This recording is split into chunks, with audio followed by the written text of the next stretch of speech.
means that the number one pick in the 2021 NBA draft goes to the Detroit Pistons. Who's got the number one pick in this year's draft? Who's got the number one pick in this year's draft? Basketball! Select Isaiah Stewart. The Detroit Pistons select Killian Hayes.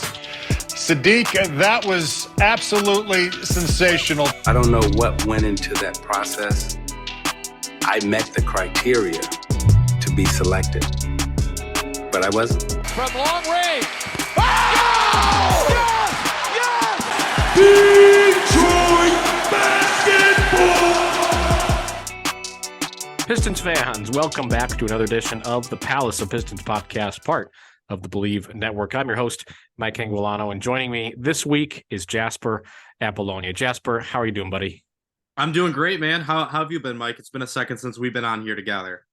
It's been a hot second, a couple of months. It's got to be, and it's always because Aaron is sick, and that is the case again. Aaron is once again sick, so it's the old man pod, the two oldest people in Palace of Pistons once again. Aaron's got a constitution like a Southern belle. I mean, this guy, I'm telling you, man. I'm like, what did he come down with today? Was the vapors? He's got the vapors. He needs a little bit of laudanum to get him through the day. It's all right, man. Right. Dude, I'm just saying. Yeah, Aaron Johnson, the first NBA media member ever to be out with hysteria. Sorry to hear it. Right. Fighting a bout of consumption. I know, isn't that terrible? Yeah, the original Typhoid Mary himself, Aaron Johnson. It's just because his pride and joy, Stanley Johnson, is signed with the Spurs. Yep. Yeah, we have to come clean. Aaron actually is totally fine. He is at Chuck E. Cheese right now.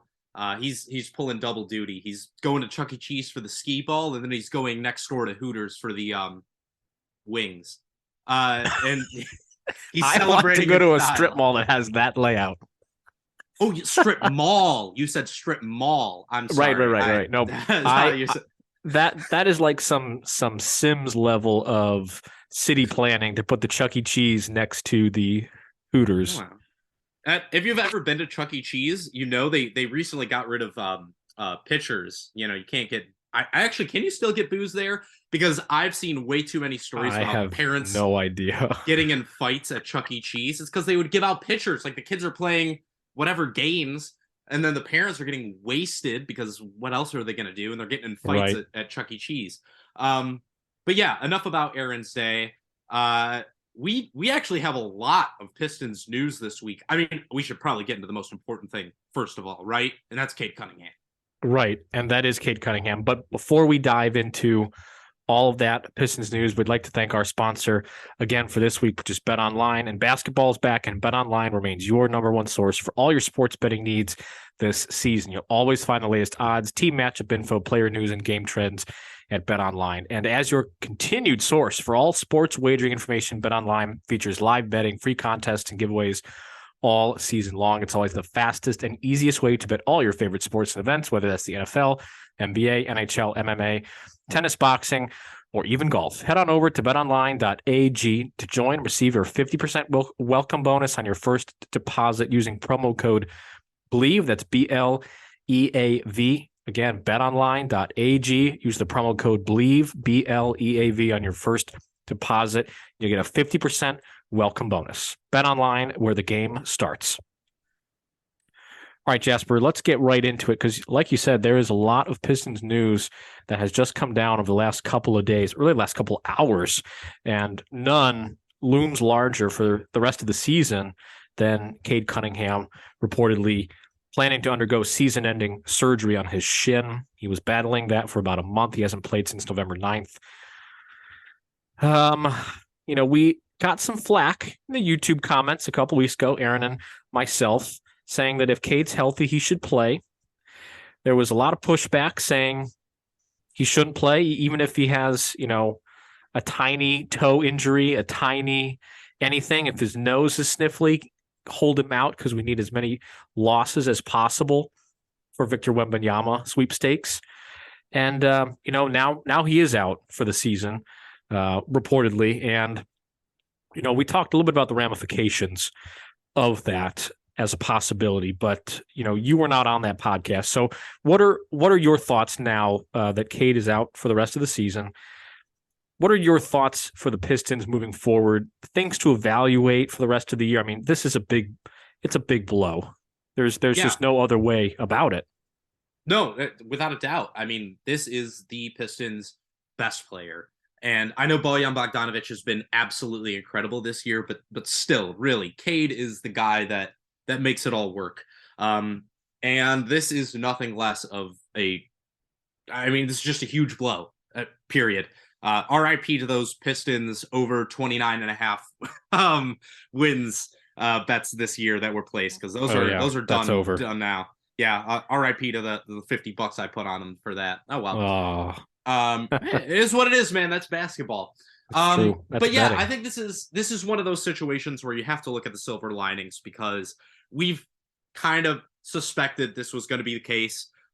We were hoping for otherwise, but it is what it is. And now the people who want Cade to sit out, whether he's healthy or not, well, they don't have to worry about it now, because he's done for the season. Troy Weaver said it's going to be 3-4 months. So unless they're in the NBA Finals, I don't think we're going to be seeing Cade Cunningham back. Here's the upside, though, and especially when it comes to the Pistons looking down the path, of course, you can't take away from the fact that they are now basically a lock for a top 5 pick. It's almost inconceivable that they're not going to be picking in the top 5, which is good. This is the type of draft class you want to be picking in the top 5 for. Some great wings in this draft class. Obviously, there's some guy from France who's in there too. I don't know his name. Haven't heard much about him. Never heard of him. Yeah, I think he's pretty good. Ultimately, though, for Cade, long term, this isn't something that should affect him. It's a shin injury. It sucks, but it's something that can get fixed, and it's not something that should have long-term effects. He's already not a great athlete. This is not going to affect his athleticism. This shouldn't affect the way he plays the game. Shouldn't be a long-term nagging injury. That is good. Second thing that's good about it is now Cade is going to have an entire offseason where he's healthy, knock on wood, that he's going to be able to bring his game forward for his third year in the league. And obviously, nothing can replace game reps, but that is a good backup to have right there. He's going to have a whole offseason where he's going to feel fresh. He's going to feel good. He's not going to have those nagging injuries. He's going to be good to go for next season. Whoever is playing alongside him is going to definitely, what's the word I'm looking for? They're going to be better off because of it. Third, it gives you an opportunity to see what the rest of this roster has. And I know Jaden Ivey hasn't looked very good without Cade Cunningham on the floor next to him. That was something I think we all expected of him. We all knew he was really raw coming into the draft. We all knew that he was a guy that was going to take a little bit of time in order to really mature and grow into his game, because he's such an explosive athlete.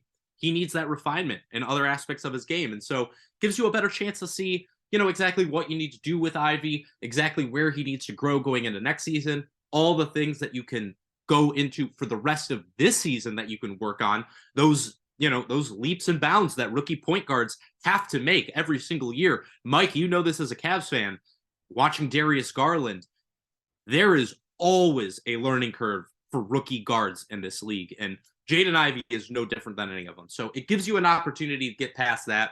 And lastly, I think it really gives you a great opportunity to see exactly where Killian Hayes is for the rest of this season.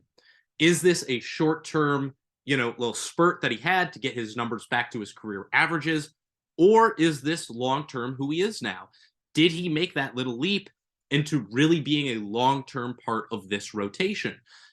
In that sense, that's a blessing. It really gives you an opportunity to see what the young guys on this roster, other than Cade, who is a known commodity to a certain extent, really gives you an idea of where they are going into the next season, the things they can build upon in this season. Those are good. Other than that, it's hard to be too optimistic about, the guy who really is the number one reason why you watch this team being out for the rest of the year. Right. And we had talked earlier, Aaron and I, about the possibilities as a fan and how you could still muster up the strength to watch the Pistons. And, now that this is confirmed, you're right. The Killian Hayes factor is the immediate, all right, what do we got sort of deal right now. You want to see if he's going to be a part of your future. You already know that Jaden Ivey is because you invested a very high draft pick in him, and he's a rookie. Bogdanovic, which we'll get to later, you figure he's going to be part of the team as well. And we've talked about Saddiq Bey, and you wrote a very good article for Palace of Pistons about the weird year that Saddiq Bey is having. It was very good. Anybody that could find a way to write, 2,000 words on Saddiq Bey when, he was in a slump before he was moved to the bench and he started to recover a little bit. It's now evaluation time. And I really wish we could have evaluated these players with Cade, because that's who's going to be the fulcrum for the next team that's going to make a playoff push or a play-in push. So it would have been nice to have Cade there, and they weren't all that good even with Cade on the floor. So I don't think that losses would have been a big deal, but it would have been nice to have him out there. So now that we know he's not, you have to go in and evaluate. And I actually checked the on-off stats for Jaden Ivey without Cade Cunningham, and they're not pretty. No, they're terrible. 900, almost 1,000 possessions. They have a differential of -11. Hayes, Ivey, Bogdanovic, Bagley, and Stewart as a lineup is -20.9. They actually average 88.8 points for 100 possessions. I mean, the offense just craters. It's really bad.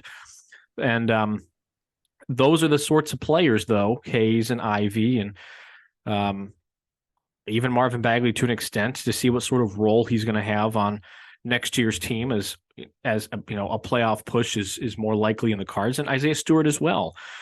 So there's going to be a lot of opportunity for us to evaluate the younger guys, and with Stewart and Saddiq Bey due for extensions, and a handful of the younger players being in trade talks as well. We've talked about Bey in trade talks for a while. We'll get to that later on in this podcast as well. But now is evaluation time, and it's really unfortunate. And Killian Hayes has the potential, him developing has the potential to be this season's biggest coup, the biggest win for the season. It's not going to be in the wins and loss column, but Killian Hayes looking like a potent backup point guard, or somebody that you're not going to feel like the wheels will not only fall off, but they'll burn up and wither away and fall into the ocean type of deal. Whenever he enters the court, that's the sort of thing that you have to come away with a non-Cade Cunningham season. Think, okay, yeah, they won 18 or 19 games or whatever it's going to be, but Killian Hayes showed that he could be the guy as a backup point guard. Saddiq Bey showed that he could, get to the rim more frequently and hit his free throws, because we know he's a very good free throw shooter. Isaiah Stewart develops a 3-point shot. Okay, maybe it's just corner threes, but it's something that makes him a little more multidimensional. Those are the things we have to look for the rest of the season. But it's really unfortunate to be without Cade for the rest of the year.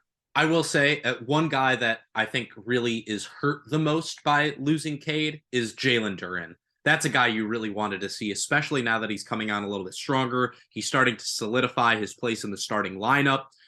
That is a guy that you'd really like to have seen he and Cade build a little bit more chemistry this year. That's a shame. I will say that is really a shame, especially when we're talking about evaluating guys. But yeah, overall, Mike, I think you're absolutely right. This just gives you an extra opportunity to see what the other players on your roster, when they're pushed into a position where they don't have Cade Cunningham to give them the ball, where they don't have Cade there to take those big time crunch possessions. I think it gives you another opportunity to see what those players have. And even more so, and I think this is probably what we're going to get into next. Look, now that Cade's gone and you don't have to worry about, are we going to try and fight for the play-in? This gives you an opportunity, if you are going to make some trades, really to showcase the players that you're going to be putting on the block. Guys like Bojan Bogdanovic, guys like Alec Burks, Saddiq Bey, and Nerlens Noel. Yep, and that is a good segue into our next topic, which I think has been on everybody's mind for the last couple of weeks. but now it's at the forefront with Cade Cunningham out, is the trade market. And there's a glut of teams that think that they can contend. There's a glut of teams at the top of each conference that think that they are, one piece away. And the Pistons have plenty of guys who could fit the bill for any of those roles. And the most common one that we've seen so far for Detroit is Bogdanovic. And it was reported that the Lakers had made a deal for 2 of their first-round picks for Bogdanovic. It was reported that, there were a handful of teams still interested, including the Phoenix Suns. It has come out, though, that the Pistons, who really don't need to move Bogdanovic, and I think we were on that train of we really don't need to move him. We could, but they did just re-sign him. So they're looking for potentially more of an unprotected or very loosely protected first-round draft pick for Bogdanovic. Let's start with Bogdanovic now. He has been, I think, inarguably the Pistons' best player this year. His ability to stretch the floor has been incredible for a team that was so terrible at it last year. He's single-handedly won the Pistons a couple of games. I mean, there's a handful of games on that West Coast road trip that they don't win without Bogdanovic playing as well as he did.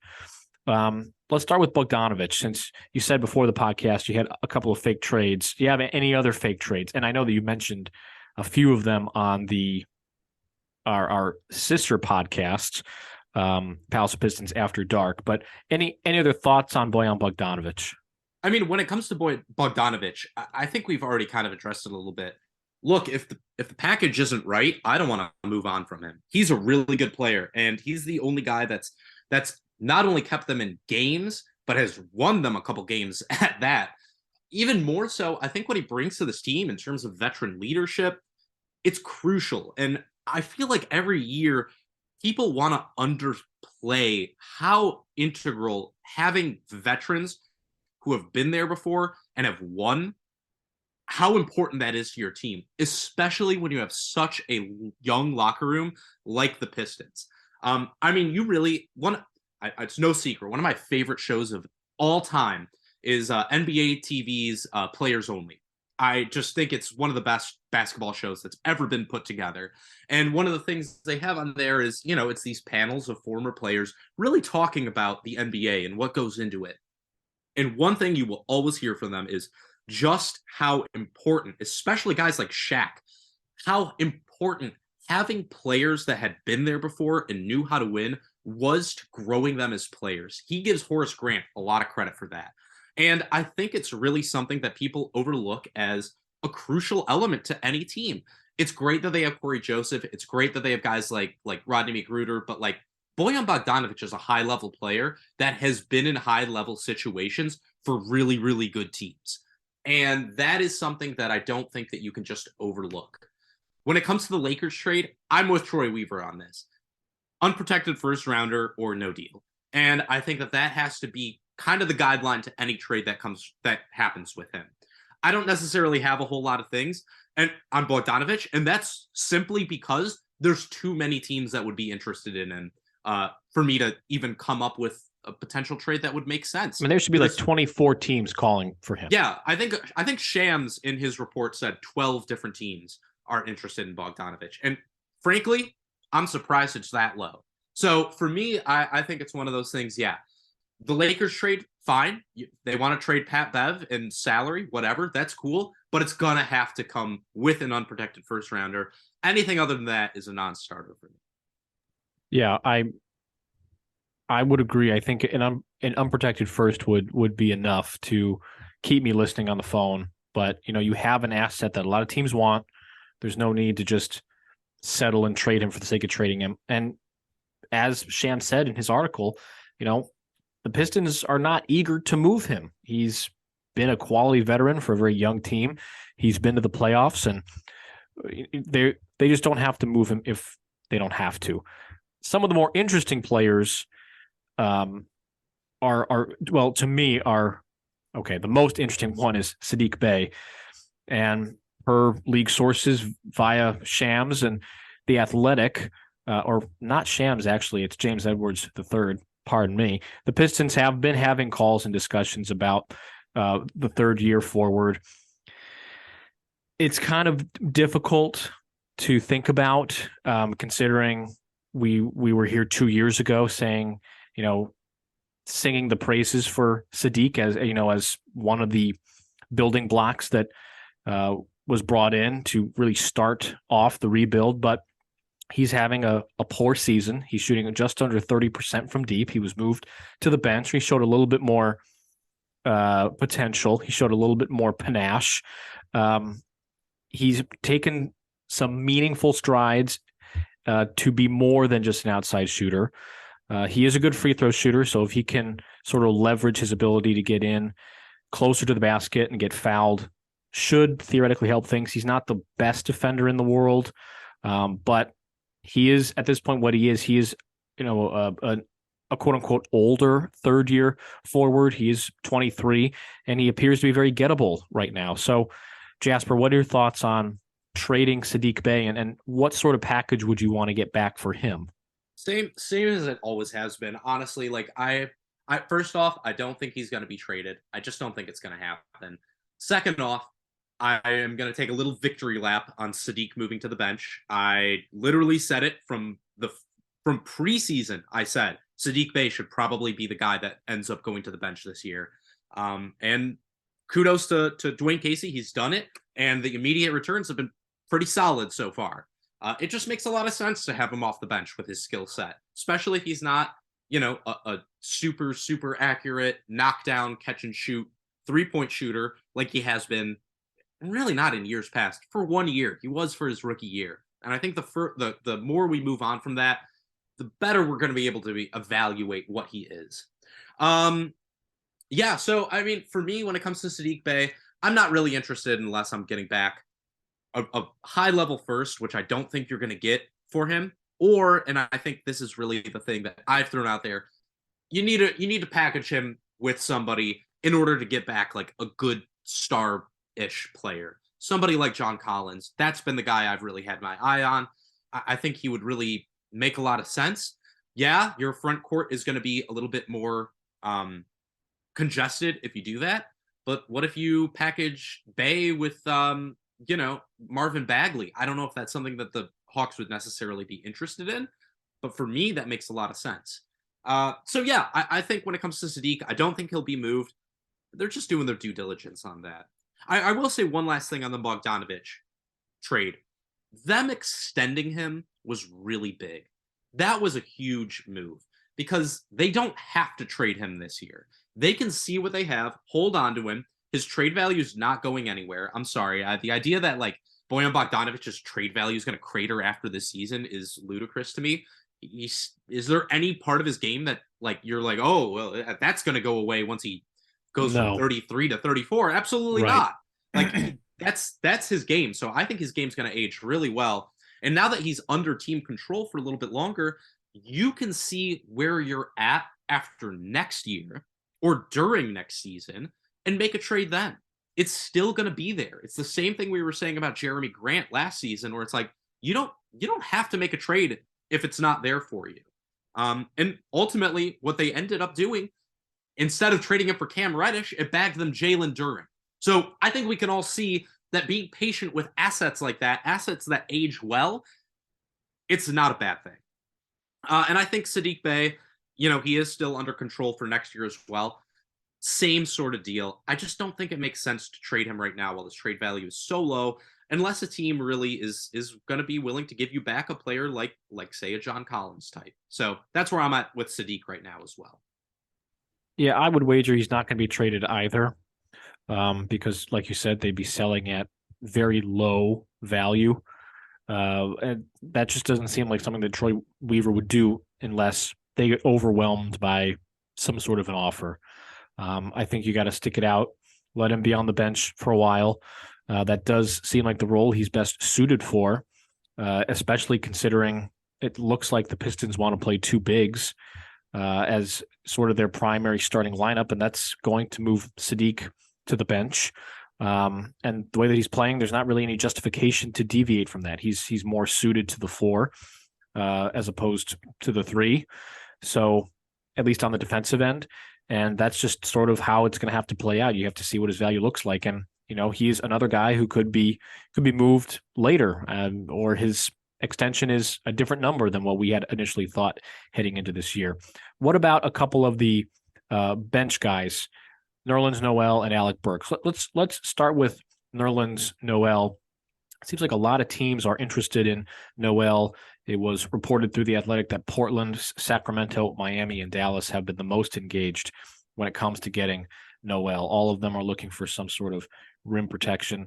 There are quite a few bigs on this roster already: Isaiah Stewart, Jalen Duren, as you had already alluded to, and they just signed Marvin Bagley. So there's a lot of bigs on this roster. We kind of always thought he would be one of the guys to be moved, Noel, that is, along with Alec Burks. Any thoughts on moving Noel first? Yeah, Noel is the guy I came up with a few fake trades for, because this is a player that not only do I think could be traded, I think should be traded. And I think that the Pistons are doing themselves a disservice if they don't, because he's still a really solid interior defender. He's still relatively young, and he's not got a bad contract whatsoever. So I think they're doing themselves a disservice by not trading somebody like Nerlens Noel, who does have suitors. First off, I'll hit on the idea of Dallas. That one's the most simple. Yeah, I didn't even need to ring up the trade machine in order to figure this one out. I think Reggie Bullock for Nerlens Noel makes a lot of sense for both teams. Reggie Bullock, really good wing defender. He hasn't shot well this year, but he never shoots well to open up the season. He is a good shooter. The shot's starting to come back. It's going to continue. And now that the Mavericks have kind of screwed the pooch in terms of the Christian Wood signing, in terms of the JaVale McGee signing, they desperately need a player like Nerlens Noel. Reggie Bullock's really big to what they do in terms of his wing defense. I mean, there's a reason he still is playing so many minutes for them despite not shooting well. It's because he's crucial for them there. And that's definitely a thing I think that the Pistons could use in the short term and in the long term. His shooting, his defense, the salaries work. To me, that is kind of like a 1-for-1 move. I think both teams win in that scenario. Let's move on to the Heat. That's a little tougher one. I think what could work for them there, something like Nerlens Noel and Kevin Knox, who has absolutely rehabbed that value a little bit. I mean, look, let's get real. He's still not a good pick in the lottery, but I think he's played quite well for Detroit since he's started to make his way into the rotation. He's somebody that could have a little bit of appeal. So I think something like Duncan Robinson for Nerlens Noel and Kevin Knox, maybe you get yourself another couple second-round picks in there as well, because you are eating, a pretty hefty salary over a few years with Duncan Robinson. I'm not crazy about that one. To be honest, the Heat don't necessarily... That one doesn't make a whole lot of sense to me for both teams, because the guys I'd really want, like something like Gabe Vincent and not Max Strus, but Caleb Martin. A package like that would be awesome for Detroit. I just don't think the Heat are going to be willing to give up two players like that for Nerlens Noel. When it comes to the Blazers, that's another one that's kind of hard, because in order to make those salaries match, you kind of need to make some things happen. So I threw together Nas Little, Keon Johnson, and Jabari Walker for Nerlens Noel. I think in that case, you get a guy like Nas Little and Keon Johnson. They're still pretty young. Keon Johnson signed for the next 3 years. They're not getting a whole ton of playing time in Portland right now. Keon Johnson, Nas Little, they both can shoot. They both have pretty good bodies. I think those are guys that are definitely, especially in a season like this one, now that Cade Cunningham's gone, worth looking at what you have there. Maybe you waive Jabari Walker. He's just kind of there to make the salaries work. Same with the Kings. That's another tough one. I threw out Malik Monk for Nerlens Noel. I don't think they'd go for it. I'd love to have Monk, but he's such a big part of where they're at right now. He's so crucial to their offense. I can't see them making that happen. So the other one I threw in there was something a little less sexy. Terrence Davis and Trey Lyles, the returning champion to Detroit. Wow. Trey Lyles. I know, right? It's the only way you can make the salaries work. For Nerlens Noel, obviously Trey Lyles is not a guy that would be playing a lot for you. That sucks for him. But I think Terrence Davis, again, young shooting guard. He could shoot the three ball a little bit, not getting a lot of playing time in Sacramento. I think it's a nice lottery ticket to throw out there. maybe even throw something like, I think those for me, those are trades that sort of make sense. But let's be real. There's a good chance he just gets traded for like a second round pick and some salary filler. That's kind of how it is in the NBA. You never know what guys' value are, especially when they're not playing on a bad team like Detroit. Right. And we always overvalue, we the fans always overvalue players on teams that we like. Yep. The tale as old as time. So what about Alec Burks? Burks really stabilized the bench. He's been everything that we sort of thought he was going to be heading into the season. Off the bench, he's been basically what the bench has desperately needed. It was one of the worst bench units. It's probably still not a very good bench unit, but he really stabilized things. So, what about for Alec Burks, who, again, he's 31. He has a $10.5 million team option for next year. What would you want to get for Burks? Oh, man. I mean, it'd be the same sort of thing. I would want like a late first or Right. a nice young player back, but I don't necessarily think you're going to get that in return for Alec Burks. I'm not really interested in moving on from Burks. I know this is not a season where you're planning on winning, but like you need to remain competitive. That's just the fact of the matter. Right. Even if you aren't a good team, you need to have some sort of competitiveness. And Burks, just like Bogdanovic, he's a guy who's been there before. I think he's a player that absolutely stabilizes that bench unit. I'm not really interested in trading Alec Burks. And the real reason is because I don't think you're going to be able to get back commensurate value for what he brings to this team. It just doesn't seem like the right move right now.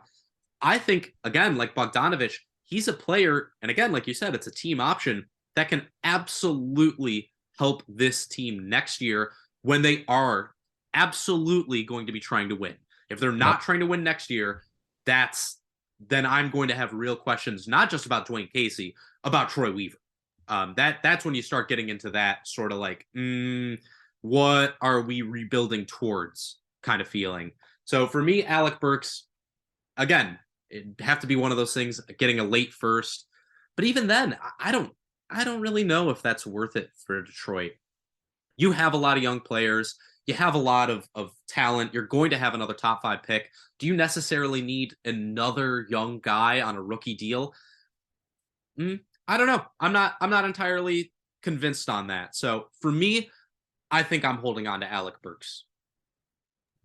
Yeah, he has just stabilized that bench so dramatically. And like you said, you need guys to score. You need guys to play, no matter how bad the team is. And Alec Burks is no stranger to doing exactly that for bad teams. He was on that Cavs team that was post LeBron's second departure, and there were only maybe a handful of reasons to watch them. Colin Sexton and Jordan Clarkson for a little while before he was traded. You need vets to just score. You need vets to go out and soak up minutes. You need vets to be around young guys. He's a 12-year veteran, and he has been a huge help for the Pistons this year. We're going to have a lot more trade talk, I'm sure, throughout the next several months. And, the reason that this is so pertinent is because starting on Thursday, which is the 15th of December, most of the players who had signed contracts this past summer are eligible to be traded. So that's why this is at least worth having a discussion, because those trade rumors may start to kick up a little bit of dust sooner rather than later. And now that Cade's out too, it's like, come on, Right. We know what the rest of the season is, right? It's look, see what you have, make some trades. You just got to keep moving forward and solidify the roster for next year, I think. But Right. I want to say, before we wrap this up, next year they need to win. They need to win. And guys like Bogdanovic, guys like Alec Burks, you are going to need players who fit their profile on this roster if you're going to win next year. So I really have a hard time seeing them moving both guys. Maybe they move one, but I have a really hard time seeing them moving them both. So especially since Burks is affordable for next year, even, him and Killian and Saddiq on the bench, along with Marvin Bagley. I mean, It's a fine bench. That's nice. Like, that's a nice looking bench right there. So I think for me, that's something that I'm interested in. I want to lock that down. And then if you're bringing in somebody like Victor Wembanyama into this lineup next year, I mean, forget it. Forget it. You've got a decent team right there. You've got a team that is not just like this year's team. We're like, maybe they're good. Next year, you're looking at the team and you're saying they better be good. Right. They better be good next year. So that's kind of where I'm at. Or at least significantly more competitive. I mean, they're still going to be very young. Yes, but they need to they need to compete for a play-in spot next year. Right. There's no excuse. If you have Cade, Jaden Ivey, another top 3, top 5 pick, to go alongside Jalen Duren and that bench unit, for me, I think there's no excuses. You have to be competing for 35 plus wins at the minimum next year. And we'll have plenty of time to talk about next year. Because that's all that we're going to be talking about for the next several months. Hey, well, yeah. I mean, but you know what? We're going to have some great articles. We're going to have plenty of Palace of Pistons After Dark episodes coming out for you as well. Mike, you and Aaron and Tim, you guys, I was cracking up at that discussion you guys were having. So I'm really excited for what we're going to have. I believe that was our good friend Donovan Collins who was there. It was not me. Oh, it wasn't? It wasn't me. I thought you got a haircut. That's really embarrassing. You and Donovan kind of look alike. Oh, that's really embarrassing now. Note to the editor. Edit that out. Note to the sick editor. Yeah, because I'll be he's not doing anything else. That's a good point. He doesn't have to talk to edit. I know Hooters has Wi-Fi. I think Hooters has Wi-Fi. I don't know. Yeah. They probably do at this point. We'll just leave that right there. But yes, please check us out on palaceofpistons.com. We do have plenty of written content. We might be getting to season previews a little bit sooner than we thought that we would, but we'll certainly have some draft content coming out. And as these trades happen, we'll have rapid reactions to them as well. Check out our sister brother podcast. It doesn't matter. Our sibling podcast, Palace of Pistons After Dark, that's hosted by Tim Forkin. Certainly encourage everybody to listen to that as well. It's very different from this podcast, but in a funny, quirky, awesome way. We'd also like to thank our sponsor, BetOnline, for once again being the sponsor of this week's podcast. Again, go to betonline.ag, receive your 50% welcome bonus on your first deposit using promo code BLEAV. That's BLEAV. So for Jasper Apollonia, I am Mike Anguilano. Thank you so much for joining us on this week's edition of the Palace of Pistons podcast. We will see you all next time.